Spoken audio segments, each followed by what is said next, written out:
नमस्कार साथियों, मेरे चैनल राज टीचर्स न्यूज़ पे आपका हार्दिक स्वागत है। दोस्तों, आज की इस वीडियो में अपन चर्चा करने वाले हैं कि SIPF पोर्टल पर अपनी NPS की पासबुक या GA55 को अपलोड किस प्रकार करना है।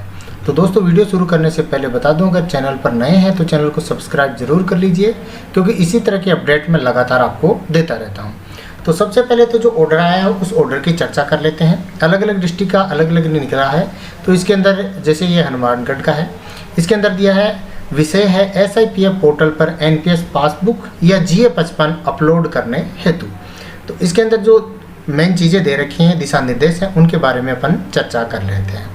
इसके अंदर मेन चीज़ें जो दी है वो ये है कि दोस्तों कि जिन कार्मिकों की नियुक्ति राज्य सेवा में 1 जनवरी 2004 के पश्चात तथा 31 दिसंबर 2012 से पहले हुई है, यानी 1 जनवरी 2004 और 31 दिसंबर 2012 इनके बीच में हुई है, उन सभी कार्मिकों की प्रथम NPS कटौती से लेकर 31 दिसंबर 2012 तक GA55 या NPSP की पासबुक DDO से प्रमाणित करवाकर SIPF पोर्टल पर ऑनलाइन NPS ई-बैग में यथाशीघ्र अपलोड करवाना सुनिश्चित करावें, ताकि सभी कार्मिकों की NPS कटौती को SIPF पोर्टल पर अपलोड किया जा सके। ये ऑर्डर है दोस्तों। तो इसके अंदर दिया है 1 जनवरी 2004 से लेकर 31 दिसंबर 2012 तक जिन कार्मिकों की नियुक्ति हुई है, उन कार्मिकों को प्रथम कटौती से लेकर 31 दिसंबर 2012 तक अगर कोई कटौती है तो उसके आपको GA55 या NPS की पासबुक DDO से प्रमाणित करवाकर अपलोड करनी है। तो ये तो रही ऑर्डर की चर्चा। अलग अलग डिस्ट्रिक्ट में अलग अलग ऑर्डर निकल रहे हैं दोस्तों।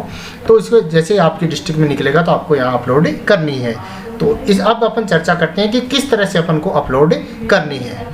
तो दोस्तों, NPS की पासबुक या GA55 की PDF बनाकर अपन को अपलोड करने के लिए सबसे पहले अपन को SSO लॉगिन पे जाना होगा। अपनी SSO ID, पासवर्ड और कैप्चा डाल के यहाँ पे लॉगिन कर लेना है। तो मैं यहाँ पे अपने ID, पासवर्ड और कैप्चा डाल के लॉगिन कर लेता हूँ। जैसे आप SSO लॉगिन करते हैं, लॉगिन करने के बाद में इस तरह से पेज अपने सामने ओपन होता है। तो इसके अंदर दोस्तों एक ऑप्शन आता है state insurance and provident fund new पे क्लिक करना। आपको ये यहाँ पे भी मिल सकता है। अगर यहाँ पे नहीं मिले तो अदर एक्टिव ऐप में जाके आप सर्च कर लें और इस तरह का जो आइकन है इस पर आपको क्लिक करना है।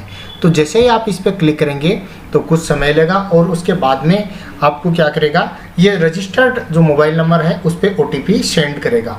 तो वो OTP सबमिट करने के बाद में आप SIPF न्यू पोर्टल के अंदर लॉगिन हो जाएंगे। तो इस तरह से अपने सामने मैसेज आ जाएगा दोस्तों, OTP सेंड सक्सेसफुली। आपको इस पर ओके करना है।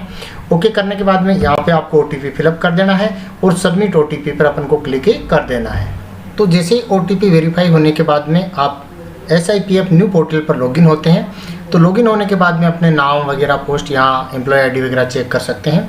तो इस तरह से आपके सामने ये पेज ओपन होता है। इसके बाद में अपन को नीचे की तरफ यहाँ पे स्क्रॉल करना है।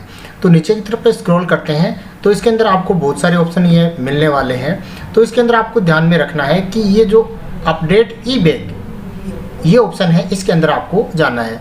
तो जैसे मैं अपडेट ई-बैग है इस पर क्लिक करूँगा तो क्लिक करने के बाद में पेज है वो वापस रीलोड होगा और रीलोड होने के बाद में इस तरह से आपके सामने खुलेगा। तो इसके अंदर आपको देखना है दोस्तों कि यहाँ पे दे रखा है सेलेक्ट स्कीम। तो आपको यहाँ पे सिलेक्ट करना है। तो आप किसकी कर रहे हैं, फिलहाल NPS की कर रहे हैं तो यहाँ पे आपको NPS सेलेक्ट कर लेना है। इसी तरह से आप GPF या GPF 2004 या SI की भी अपलोड कर सकते हैं। तो आपको यहाँ NPS की अपलोड कर रहे हैं तो NPS है जो आपको सिलेक्ट करना है। ठीक है। इसके बाद में सिलेक्ट डॉक्यूमेंट, आप कौन सा डॉक्यूमेंट सिलेक्ट कर रहे हैं।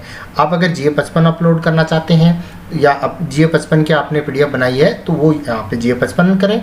इसके अलावा अगर NPS की पासबुक है तो वो अगर आपने अपडेट करवा रखी है वो अपलोड करना चाहते हैं तो वो यहाँ पे आपको सिलेक्ट करना है। तो कोई भी आप जो भी है आप सिलेक्ट कर लें।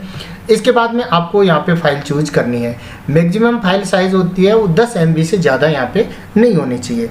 तो आप जैसे डॉक स्कैनर है या कैम स्कैनर है, इसके द्वारा आप जो आपकी GA55 है जो DDO द्वारा प्रमाणीकरण या आपकी NPS की पासबुक है जो 31 दिसंबर 2012 तक की कटौती होगी वो आप प्रमाणीकरण करवा के उसकी PDF बना के आपको यहाँ पे फाइल को चूज कर लेना है और चूज करने के बाद में सेव ऑप्शन पर आपको यहाँ पे क्लिक कर देना है। तो जैसे आप अपलोड करेंगे नीचे की तरफ आपको ऑप्शन दिखा देगा। तो ये था वीडियो दोस्तों कि अपन की एनपीएस की जो पासबुक है या GA55 है उसको SIPF पोर्टल पर अपन को किस तरह से अपलोड करना है। दोस्तों वीडियो कैसा लगा? अगर वीडियो अच्छा लगा है तो चैनल को सब्सक्राइब जरूर करें, बेल आइकन को ऑन करें और डिस्क्रिप्शन में जाके व्हाट्सअप चैनल को ज्वाइन कर लें। वहाँ से भी आपको लगातार वीडियोज़ के लिंक और PDF मिलते रहते हैं। धन्यवाद दोस्तों।